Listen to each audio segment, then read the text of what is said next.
welcome everybody. It's good to see you all here, and I see a real wide range of people, and which is exactly what we were hoping for.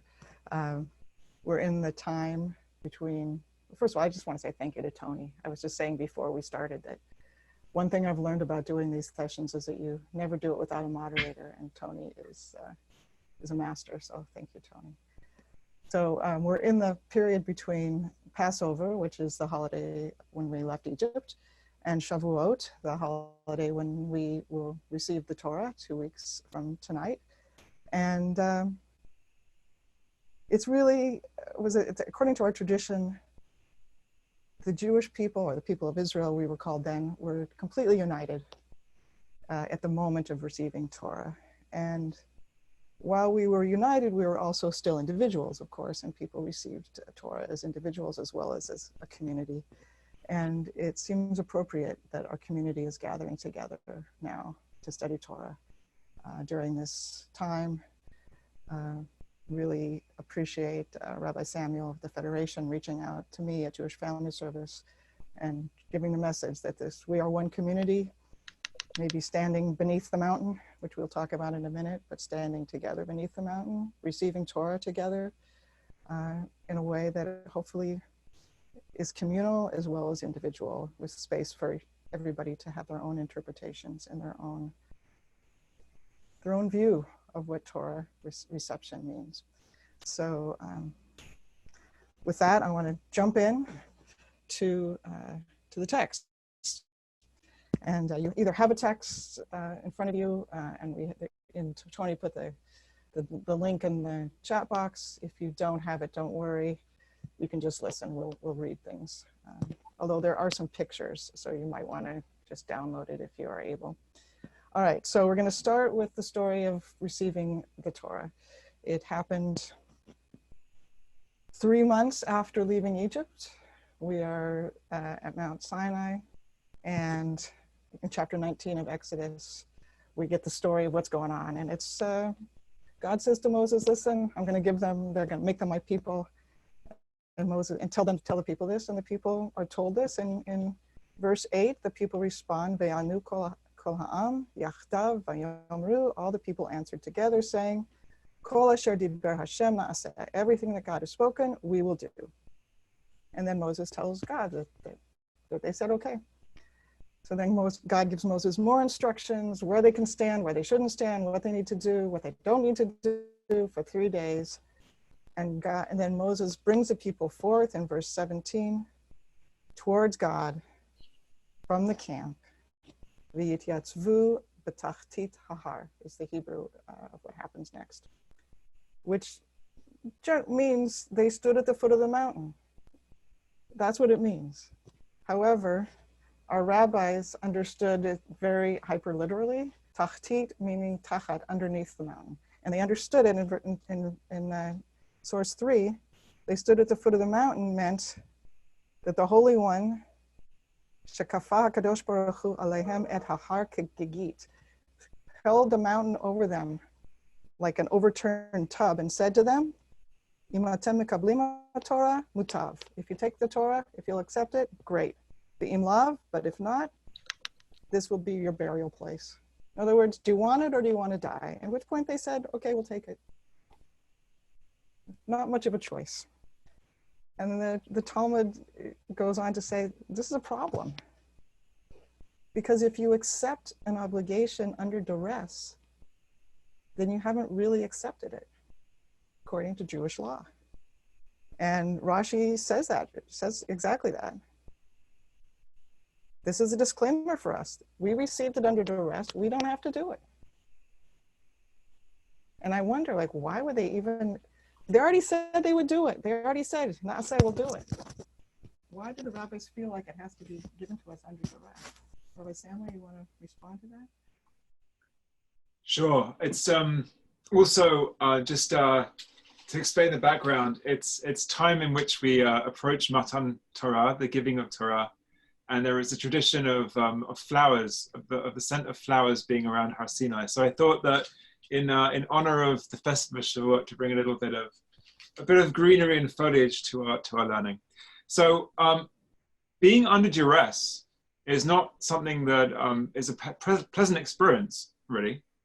And being under duress under a mountain, with the mountain being held over your head, the image of it suggests that there's also a life-threatening quality here.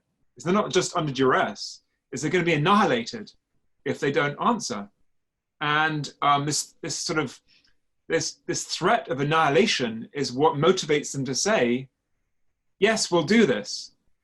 And so what's very curious about the text in source 5, which is actually Megillat Esther, the scroll of Esther, is a rejoinder, is a response to the problem raised here by the Talmud and by Rashi. And that is that in the time of Esther, as we read it, the Jews were actually threatened with annihilation, just as they were supposedly at Mount Sinai, except in the book of Esther, it says it very clearly. Haman wanted to kill them. There were people with swords, axes, and lances ready to kill them. Whereas in the texts here, it's inferred very, very opaquely, betachtit hahar, that they might have been under threat. Whereas in the time of Esther, it says it openly and clearly they were threatened. So let's turn to the source text for a second and see how the rabbis read it. Kimu v'kiblu haYehudim aleihem v'al zaram v'al kol hanevim aleihem. The Jews ordained, in English, verse 27, the Jews ordained and took upon them and upon their descendants and upon all such as joined themselves to them. And what did they do? They ordain. V'lo ya'avar liot osim et shnei hayimim ha'ele kiktavam kizmanam. That Purim would be ordained forever and evermore as an institution in the Jewish calendar. And that kimu v'kiblu, say the rabbis, was a sort of like two words that appeared from many years previously, from eons previously. That was now when the Jews received the Torah. Kimu v'kiblu. Kimu v'kiblu mashe heim lo mekablim kavar. That they did so now willingly and openly what they could not do before, which is they did it belev maleh, with a full heart.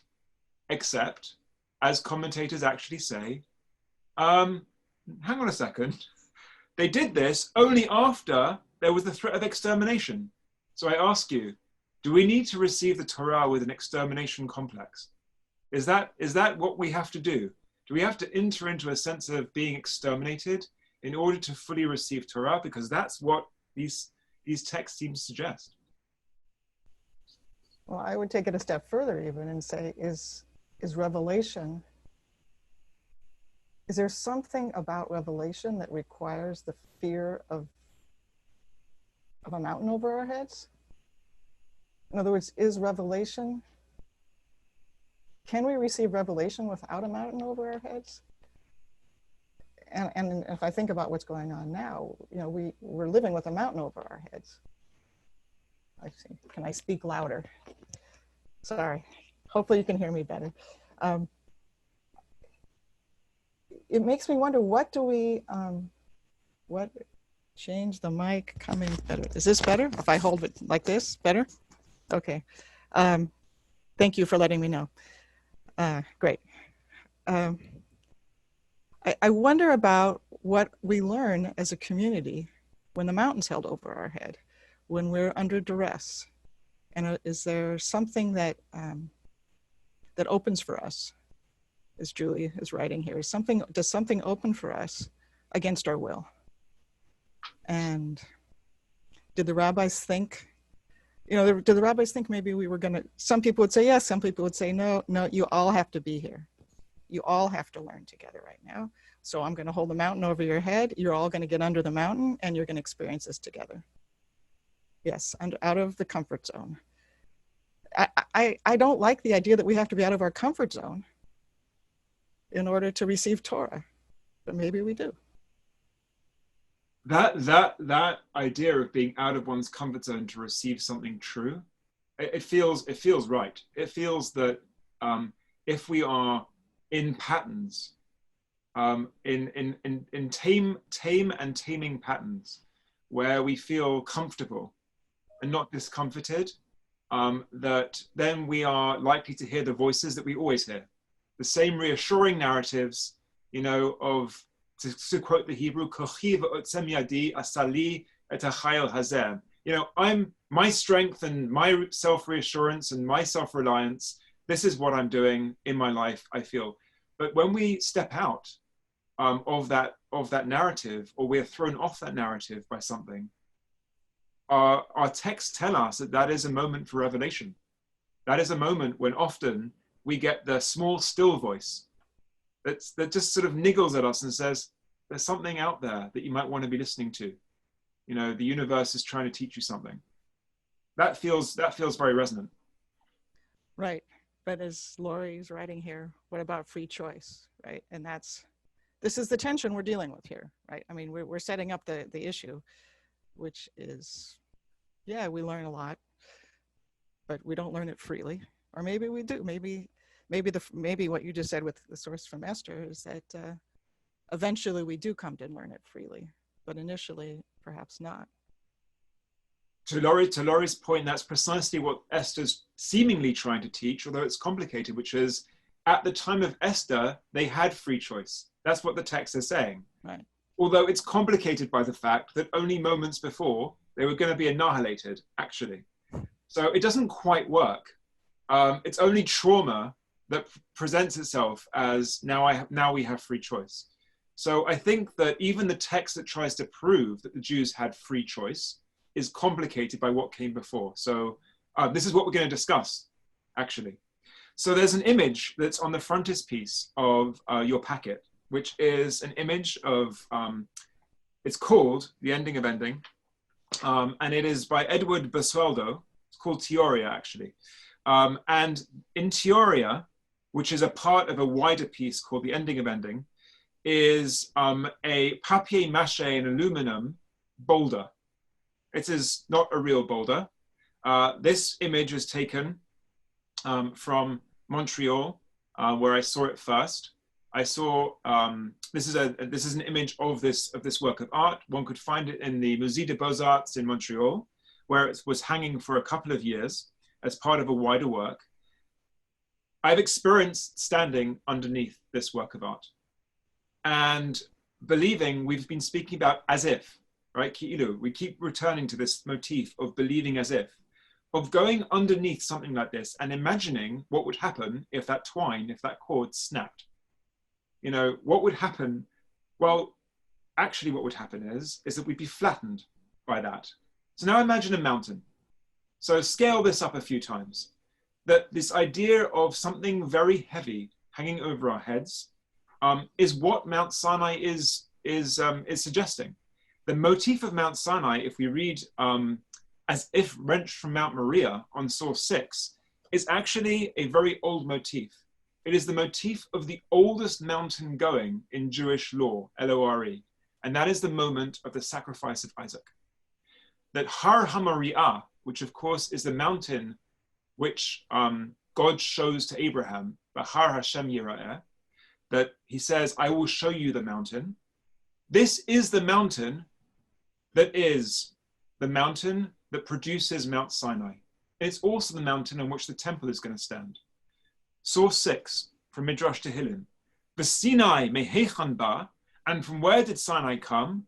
Amar Rabbi Yossi mehar HaMoriah nitlash. It was wrenched, actually. It was physically taken from Mount Moriah, and then listen to this, kachala me'isa, like challah from kneaded dough. So, what do you do with challah? You burn it up. It's completely burnt. It is a place of great terror, actually, of mysterium tremendum. It is a place in which there is mystery, but that mystery is awe-inspiring. So what is Mount Sinai? It's not actually some tame mountain bedecked in flowers. No. Mount Sinai is part of a great mystery where God presents God's self to people and threatens to annihilate them, like Abraham and Isaac. And then maybe at the last minute they are saved, but they have to pass through that moment of believing as if they would not be in order to receive that revelation. And I want to just quote from Teoria here, the last paragraph, that what Eduardo Basualdo is trying to do in his artwork, of which this is one, is to evoke in us by way of this large black meteorite, which is really, really heavy looking, but actually surprisingly light, the optics of what we do to submit ourselves to irreversible forces in nature, gravity being one, the controlling actions of a universe over which we do not have jurisdiction. We're in the grip of one. It's invisible, actually. And we don't have to be such concrete thinkers to get there. We are in the grip of an invisible force over which we do not have jurisdiction. We are in its grasp, not it in ours. And in a very powerful way, Har HaMari'ah is signaling that moment, a moment that we submit ourselves, willingly or unwillingly, freely or unfreely, to choices beyond, to forces beyond our control. That, I think, was what we were discussing, the motifs that Aviva Zornberg brings to this, Beth, was this idea of Tehom el Tehom Koreh, that deep calls unto deep. What are we to do at this time when we are, as humans, as people in community, gripped by these forces? What is our response? Well, that's the question, right?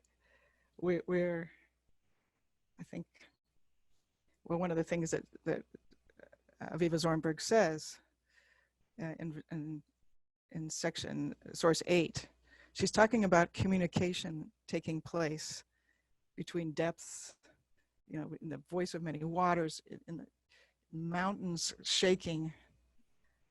We're talking about communication that really is erupting, and it's hard to hear it. So what are we going to hear? We're going to hear things that we can't really talk about because it's beyond language. And so the question is, can we accept the limits of communication that this experience at Sinai was and continues to be and is in this very moment? And accept also that there's something happening within the entire community, and there's something happening in each individual human being's heart that cannot fully be communicated. And yet we're going to try, because we have to try, because it's about to erupt like a volcano. Which brings us really to the next section.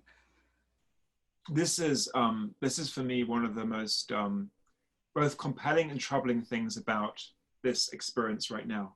You know, here we are communicating with each other with all of the trappings of what modern technology will allow, and yet can deep really call onto deep. In this moment, as we communicate one with the other, can we have the same experience of being with, the presence that we feel of reassurance of another, the presence of deep communication? You know, we speak of teletherapy. I mean, that's a phrase that's used. There are many that are turning to teletherapy now. Is therapy online in the same as therapy in person?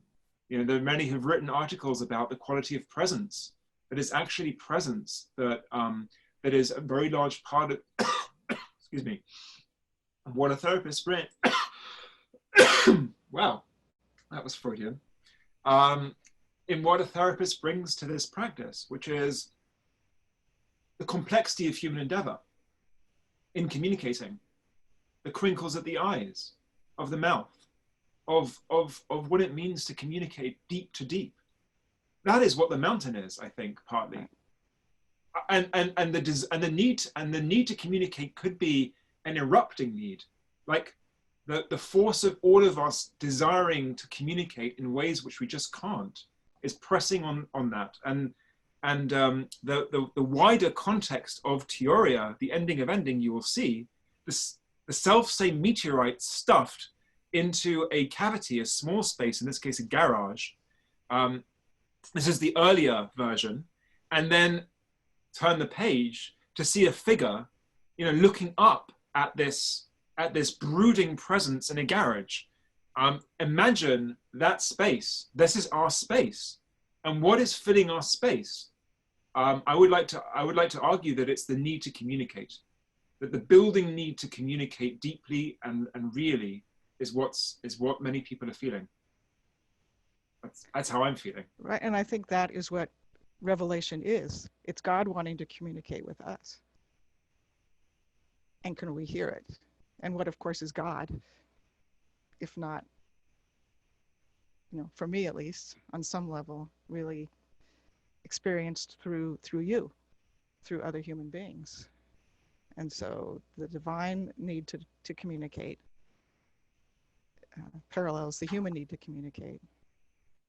And you see this man sitting under the rock, and you don't have perspective, and it's hard to do it. And here we are. What do you think about the Zornberg piece on number 11? Yeah, this is where I feel that Zornberg is really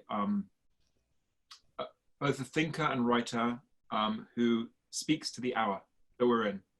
This is the opening to the Murmuring Deep, her later book of 2011, and in that book, right at the beginning, where she quotes Tehom el Tehom Koreh, deep calls unto deep, as the grounding motif for her entire work. This is what she says. Communication that takes place between human beings is never exhausted by what is consciously and explicitly communicated. In any vital encounter, much more is transacted than lies within the field of consciousness. And Beth, I feel that we are struggling against the eggshell thin crust of what it means to communicate the unconscious, our unconscious needs and desires to the world at a time when the oxygen is perhaps leaving the room. Here we are, and there are many who are talking about sitting at home and feeling like they are oppressed by the enclosure. We've spoken about that in the past, feeling like the walls are closing in. And there are others who feel that it's an expansive moment for them. There's more time and space to think and reflect. It's a paradox, really. And I think that is part of what the Har Hamaria to Har Sinai moment is speaking about, which is Har Sinai is both Har Sinai with the flowers, as the Midrash asks us. It is both the moment of expansiveness and of delight in revealing something revealed to us that is powerfully and compellingly true and uplifting, but it is also a moment of great eclipse, where we might be confronted with truths that we have just heard for the first time, or are hearing for the first time. We always already belong to prejudices, wishes, and interests that close us to certain truths and open us to others. Maybe this is a moment in which those truths are beginning to make themselves known to us. Yes, and we also are bringing our, the always already prejudices, wishes, and interests. Each of us bring our own into this moment, as we did at Sinai, as we do now. And so the next section we're going to look at are different reasons why we were given the Torah, under duress or not. And I think we will all bring our own life experience, our wishes, our desires into these texts. That's why there's one of the things I love about the tradition is that there are so many answers to the same question, because people are bringing their own experiences into the text. But by seeing somebody else's text, someone else's answer, I'm brought into their perspective. So the first answer that we have here is, why were we given the Torah in this way? Well, we needed it. It wasn't a choice. This is source 12. And I want to say, as we go into this section, that these answers overlap. They're not so separate, but we'll start with this one. We need Torah. And this one is, Ki Torah kol olam talui ba. The whole world depends, literally is suspended upon the Torah. Without the Torah, ve'im lo hayta Torah, haya ha'olam chozer letohu vavohu. The world would have returned to chaos without receiving it. You didn't have a choice. You had to accept it. Without it, there's no world at all. Therefore, it's not a choice. It's an obligation. Torah is not a choice, it's an obligation. We're born with that obligation. Now, this is uncomfortable for us sometimes, but the idea that we're born with an obligation, that we have no choice, maybe exactly, and Torah is that obligation. Again, what we mean by when we say the word Torah, that's another conversation, but that it's something we had to have. Y'all had to get under the mountain. Some of you couldn't be outside. You all had to be under, which I think is a powerful message for us today. What would it mean for everybody to be under the mountain? And we invite everybody in with us. I mean, it could be a bad thing, it could be a good thing. Everyone gets in here. Everyone's in. What about imagination? Well, that image on the frontispiece of the meteorite above our heads, just let's do a quick thought experiment. So let's visualize the same image, but above the figure, there's a big giant cheesecake just hanging there. And she's about to get smothered by a thick cream cheesecake. I mean, all its deliciousness. Well, maybe it would be a heavy cheesecake. But Viktor Frankl, in his book, describes how in a quest for meaning, in man's search for meaning, in humankind's search for meaning, there's this idea of imagining otherwise.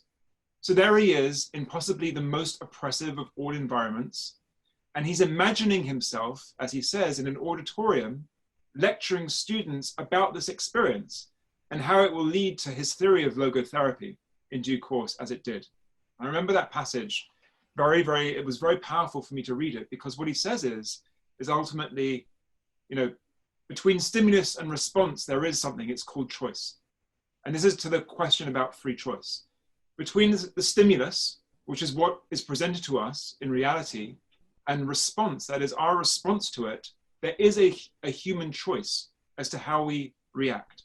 And his choice was to make it a thought experiment, to use his will to craft a space where his oppressors could not reach. And Maxine Green, who taught at Teachers College in Manhattan, and although I only met her briefly towards the end of her life, she remains one of my Rebbeim, one of my Rebbes, someone who's taught me a lot about what it means to think with imagination. She says, source 13, there is always a certain weight in the lived situation, a weight due to the environment, to traumas from the past, or to experience with exclusion or poverty or the impact of ideology. She's talking about ideologies of hate and of exclusion. We achieve freedom through confrontation with and partial surpassing of such weight or determinacy. And she goes on to talk about the enlargement of experience. That when we are confronted by oppression, whether it was in her case arguing for civil rights for all, or emancipating those who are suffering economic deprivation, this is something that we can do. There is a response, and it lies in our imagination. We can imagine it otherwise. We can use what tools at our disposal to craft a space where imagination allows us to have what's called in Hebrew harchavat da'at, expansive thinking. And that is ours uniquely to do. And so we need imagination because Torah, otherwise known as the way, is actually not just something that obligates us, but is a resource, a deep well from which we can draw to allow for the expansive thinking we need at times of pain. And so we needed it under duress to teach us forevermore, that forevermore we can reach back into a moment when we had the least amount of choice and imagine otherwise. Imagine that we were once again standing at the foot of a mountain and push that mountain outwards to receive revelation. We need to get in touch with that moment so that in moments of Jewish history, Maxine isn't arguing this, but I think that Viktor Frankl did, in moments of Jewish history when we need imagination to reignite the flame of Jewish life, we have it. It's called Har Sinai. And we survived. And we survived. And we thrived. And we had hard times afterwards and good times. I mean, we're still here. That's the imagination. Imagination in the sense that we can remember. Imagination and memory, kind of go together in a certain way, because we decide what to remember by using our imagination. Well, Levinas has a different answer. Levinas feels differently about this. In source 16, Emmanuel Levinas was a French philosopher. He died in 1995, greatly influenced by the Holocaust. And I'm going to be honest and say that Levinas is extremely complicated. And I mostly learned Levinas through my teacher, Rabbi Iris Stone. But what Levinas talks about is that we're already obligated. Being free means obligation. It means responsibility. He talks about a freedom that includes responsibilities, and he calls it the difficult freedom of being Jewish. And his argument is by the fact that we're born and we had nothing to do with our birth. We didn't ask to be here. We were created by others. We're already obligated. We were given this as a gift by others. Somebody fed us, or we would have died.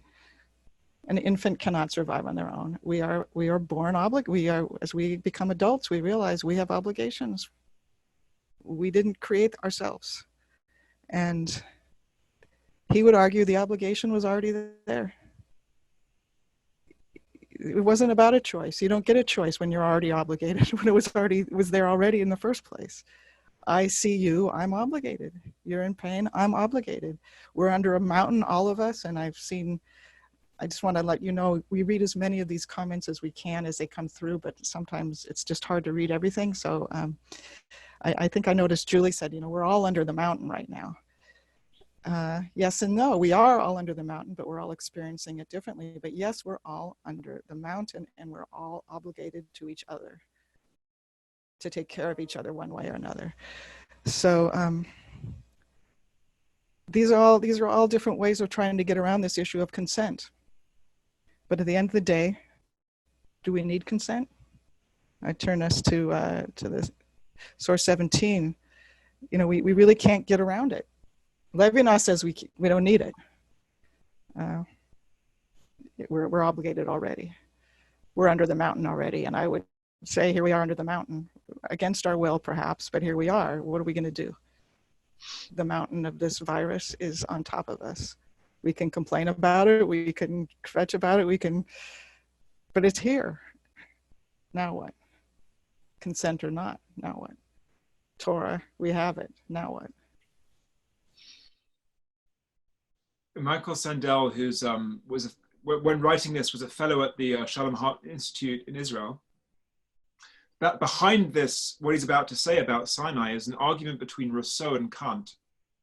So Immanuel Kant and Jacques Rousseau are having an argument about the social contract. And Kant argues, of course, that one thing he is absolutely sure of, and he calls this the categorical imperative. And that is, the starry heavens above and the moral law within. But there's a categorical imperative, and that is the highest ideal of human experience, is to do what is right. In Hebrew, that would be va'asita hayashar b'hatov b'einei Hashem. You shall do what is just, what is literally straight, and what is right in the eyes of God. And that obligation for Kant does not arise from consent at all. That society is a social construct, by definition. That there exists, in fact, Margaret Thatcher very famously said, there are no societies. There are only individuals and there are families. Discuss, right? Said Margaret Thatcher. That went down really well at the time. So who are we following here? Kant and the categorical imperative that we are always obligated towards the other. We are born into obligation towards our fellow humans. This is not the savannah, right? This is not, nature red in tooth and claw. This is humankind looking after humankind. Or is it only with consent? If I open the gates to my city to you as the storms roll in, that is only because I consent. I don't have to. I consent to your request. I don't have to. I see you outside the gates of my city. It's not my problem. It's somebody else's problem, i.e. it's your problem. Or if I obligate myself to you in marriage, if I say I do, can I revise that later and say I don't? Or by the very fact that I do what we call is an illocutionary act, a performance act. I say I do, I mean I do forevermore. So the question arises as to whether or not consent is necessary for Torah. For Sandel, obligation only arises from consent, and that we have a voluntary covenant. To quote Yitz Greenberg, he says that after the Holocaust, the Jews have a voluntary covenant. He calls this the third covenant, the voluntary covenant with the tradition. Radical. Rabbi Yitz Greenberg at the time was writing something very radical. After the Holocaust, we could not be commanded. There was no commandment. And that is what is being struggled here with here, which is that do we feel obligated into a coerced covenant with God? Or is it that we are freely choosing in our own lives a covenant, once again, every generation with Jewish life? Is it to every generation to re-choose and choose again? Or does that, as you just said, does that obligation is it just there? That's what I'm thinking of right now. You know, what's our obligation? What sense of obligation do we feel to the tradition when the universe throws us a spanner? Are we as obligated in the ways that we would be obligated in other ways? What's your thinking?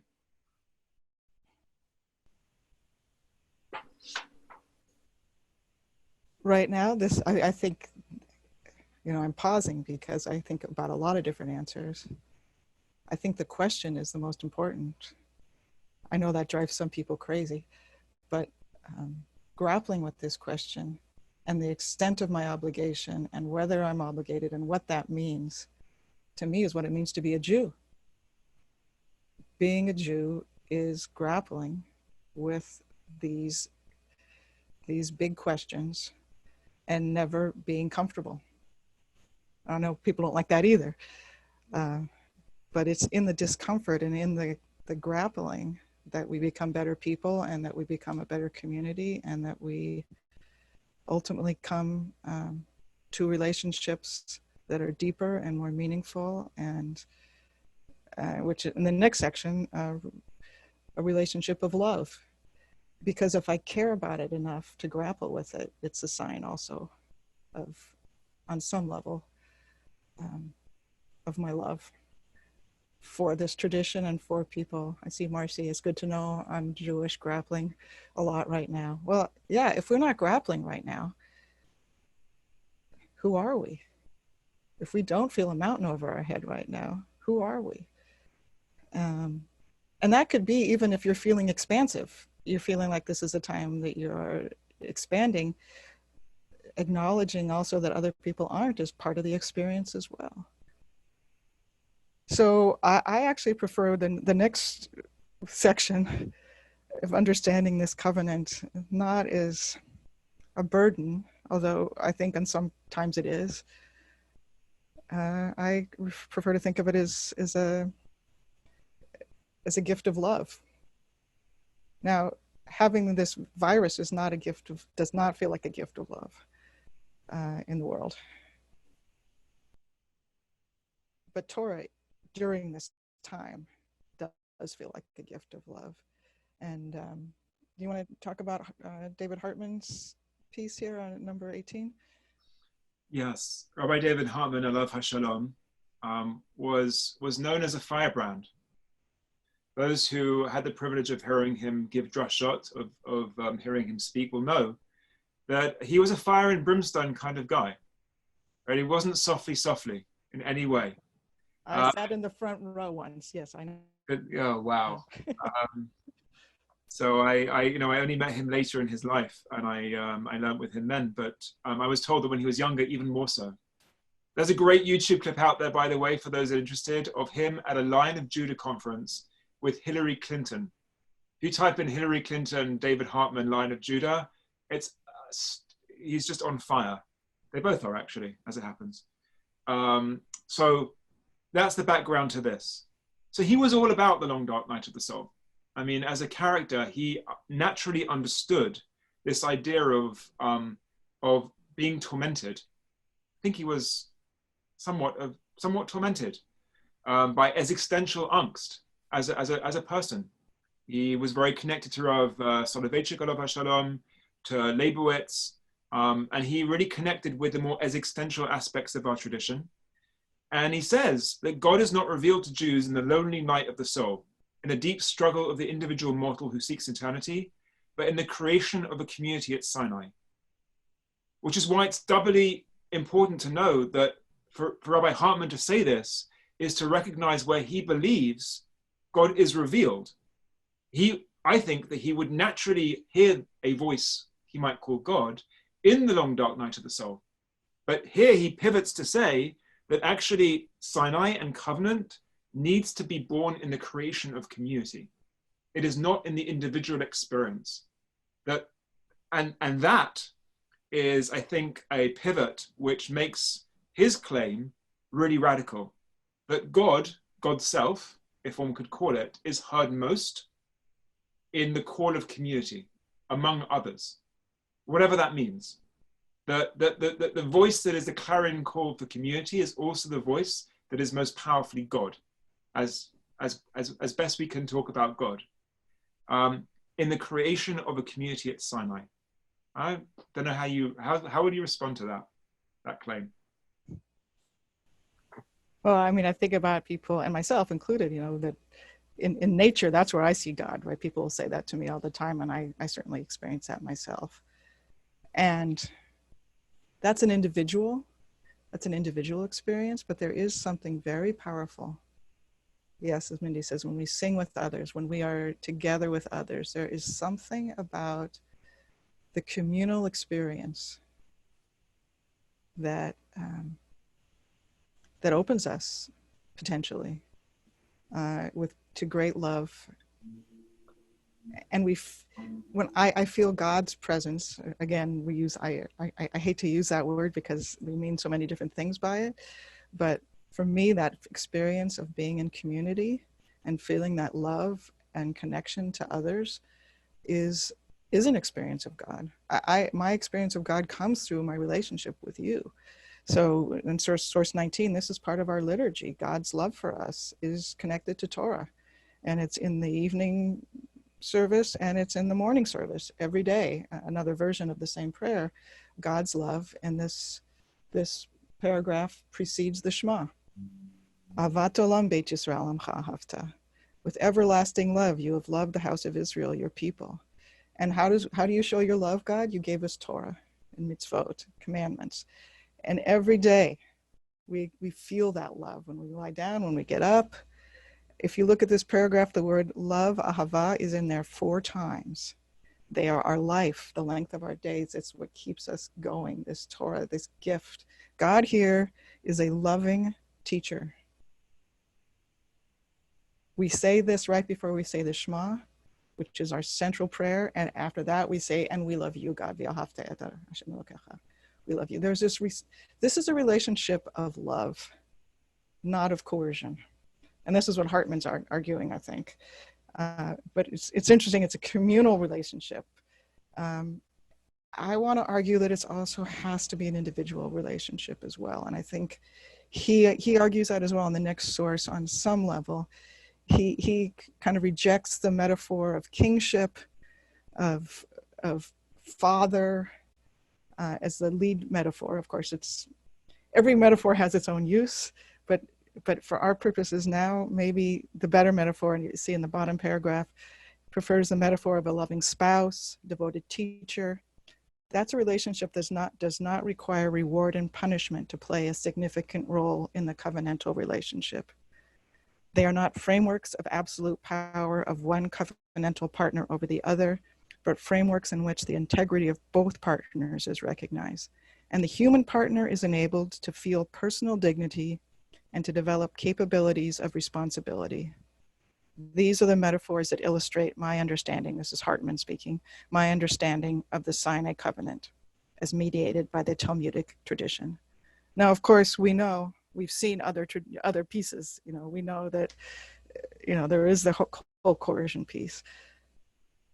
But Hartman is putting a magnifying glass on the love relationship.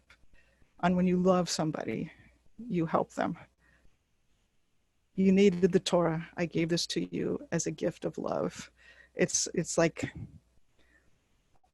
I tell you, like, listen, I know I need this medicine. I don't want to take it, but will you make sure I take it? And then when it comes time when I don't want to take it, you make sure I take it.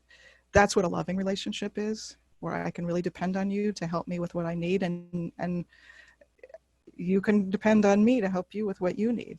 That's the relationship that I think Hartman is describing, and that I find much more personally appealing in terms of what Sinai was and continues to be. Do you want to comment on that before I go on to the next individual? A risk of saying something that I've been thinking about for quite some time, about this idea that we struggle with. The Torah dropped immaculate from the sky, right, into Moses' lap, and then was delivered to the children of Israel. Not even in the deepest annals of our tradition do we claim this, by the way. The Torah, yes, maybe the Ten Commandments, but the Torah is born out of lived experience. And in the sources that we are reading today, the Torah predates Matan Torah, the giving of Torah, as the Ten Commandments, by aeons. For the Maharal, it was right at the beginning. If you open up to the very first Rashi of the Torah, on Bereshit, the very first Rashi says, Torah is the blueprint for creation. Histakel ba'oraita ubara alma. That God self looked into Torah and created the world. In which case, Torah is a stuff of life. Torah is life. Kihem chayenu v'orech yemenu. It says it concretely. So maybe it's too elastic to say this, but maybe Torah is actually life, lived experience. The lived experience that we all can dip into authentically and audaciously, from which to draw, and that the contours of that lived experience are accentuated by the values that we are given as Jews.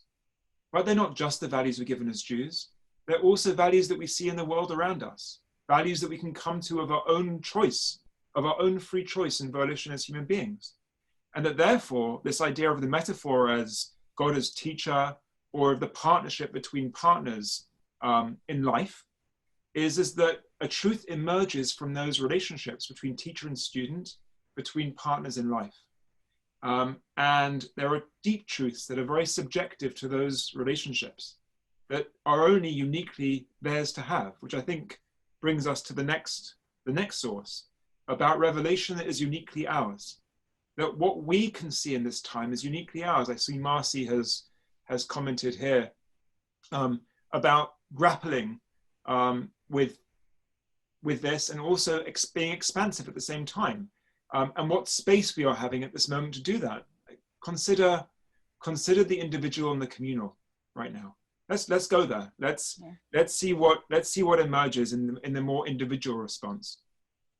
Well, this next source, number 21, is from the Eish Kodesh, who was the Hasidic Rebbe in the Warsaw Ghetto, who was killed in the Holocaust, and who was teaching Torah to his people in the Warsaw Ghetto under the worst of conditions. This particular teaching is actually much more lengthy. I just took a small section of it here, but he refers to the beginning of the book of Vayikra of Leviticus, where the Rashi there points out that when the Torah was given, it was given to everybody in one voice. Everybody heard the same thing. But Moshe, because he was so unique, also heard an individual voice. He heard a special Torah given, just a revelation to him personally, as well as to the entire people. It was happening at the same time. And mostly what we see traditionally is that we'll see people say, yes, Moshe was unique. There are unique individuals who can hear a direct voice. But most of us don't have access to that. We just have access to the communal voice. What the Eish Kodesh does I'm just going to read the last paragraph here, and he repeats it a number of times in a number of his teachings, but here it seems the most powerful. He says that every single one of us has our own unique Torah to hear. That yes, we all have the communal Torah that we receive. And even the great mysteries of the Kabbalah, he says, how mysterious can that be? It's written down. You can go read it. There's another greater mystery, he says, that is available to each and every one of us at the same time that the communal experience is happening. We each get our own revelation. He says the Torah is something that God teaches someone individually. V'ro'ev u'masig kol achad chelek Torato mahashem medaber alav u'melamdo she'ein zulato masig. God teaches each person individually and personally, and what that person can grasp, nobody else can grasp. And what somebody else grasps, I can't grasp. And actually he goes on to say, and you know that it's true if you can't talk about it. You know that it's your Torah if you can't talk about it. Because if you can talk about it, then it's not uniquely yours. And so we go back to the beginning of what Aviva Zornberg is saying. We're all struggling to communicate things we can't communicate. And yet we still have to try. We need to try. But if we can acknowledge that we each are experiencing, and I would take this to now, if we can we're each getting our own Torah right now. Some of it's communal, but something is uniquely ours to learn right now. Against our will, perhaps, but there it is. And trying to discern what that is, and at least acknowledging that you're going to be learning something that is uniquely yours, and I'm going to be learning something that's uniquely mine. Just to say that alone gives me some freedom to try to connect to something bigger than myself. You want to take us to the poem or respond? Something that is sustaining me at this time is a writing practice. And that practice is really born out of a relationship from some years ago with the author, the poet, Merle Feld, who some of you may know. Merle lives in Albany, New York. She has taught generations of clergy, of rabbis, of educators, and left a big imprint on my life. And in our writing groups, she always stressed how writing was something that you did even when you didn't have anything to say. Sit at the table, and she quotes Julie Cameron's The Artist's Way here, called, I think they called The Pages or The Morning Pages or something like that. That sit down and write, and just keep writing, even if it's, I don't know what to write, I don't know what to write, I don't know what to write. And just keep doing that until something emerges or not. For a period of time, it could be 10 minutes, it could be 20 minutes. And this is quite similar to Rav Nachman's idea of hitbodedut, that we do something even when we don't feel it. And Merle wasn't feeling that Har Sinai, at the time she was writing in the 80s, was speaking to all. That it was particularly gender focused, particularly to men. After all, the text claims that, for 3 days, al tikshu el isha, do not draw close to women. To whom is the text speaking? Very powerfully confronting for those who were trying to find a broader view of what Jewish life could be. And at that time, she wrote a poem called We All Stood Together, which became quite famous. And there's a little bit on it here. We're going to conclude by reading this, and maybe Beth, if you would read this poem. It's a poem which Merle always offered as a moment of recognition and revelation that she was also at Sinai, and not just also, but she was powerfully at Sinai, even when the universe seemed to suggest that there were currents that said otherwise. So this is a poem, We All Stood Together. And I remember first reading this poem and feeling, wow, this really spoke to me. And I think it was in the 80s. I think that's when she wrote it, and that's when I remember reading it. And I would say now that it speaks to it speaks not just to women, but to the issue of privilege. Who is privileged to have Torah? Who is privileged to feel they receive Torah? And I use the word Torah very broadly. Torah is truth with a capital T, and inclusion in a community, Jewish or otherwise. So I read that with that lens as I read it. We all stood together. My brother and I were at Sinai. He kept a journal of what he saw, of what he heard, of what it all meant to him. I wish I had such a record of what happened to me there. It seems like every time I want to write, I can't. I'm always holding a baby, one of my own or one for a friend. Always holding a baby, so my hands are never free to write things down. And then, as time passes, the particulars, the hard data, the who, what, when, where, why slip away from me, and all I'm left with is the feeling. But feelings are just sounds, the vowel barking of a mute. My brother is so sure of what he heard. After all, he's got a record of it. Consonant after consonant after consonant.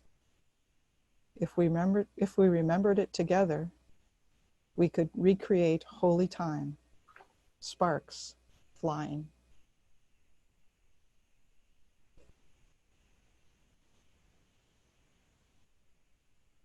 I feel like when we can bring the community together and open up that tent as wider and wider and wider,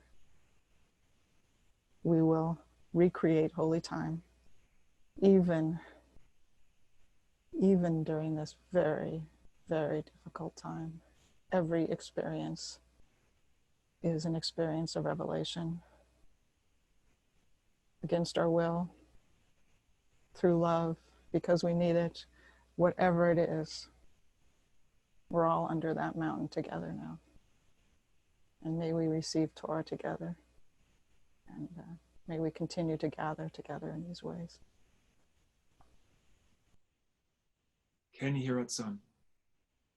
So should it be. Thank you everyone for joining us today. We are deeply grateful for our learning Torah together. The Torah that emerges uniquely of this time for us, as Beth said, all under the mountain together. And we look forward to continuing to learn, hopefully in the coming year, as we build community through learning Torah, finding ways in which to communicate. We're going to conclude now, just to segue with also gratitude to JFS and on behalf of Federation for the partnership that has allowed us, Beth and my time to really to grapple with some text. Beth, it's been an absolute privilege to be learning with you in this way. And to Tony, as you said, masterfully crafting and creating this community space online as you have, Tony. Thank you so much. And to everyone else who has shared, who has stepped forward, putting words out there, putting yourself out there in this way, we've really benefited from our learning together. Chizku v'imtzu. Be strong and of good courage. And Ali Shabbat Shalom. May this be a model for us to come together all the time with the mountain not over our head. Thanks.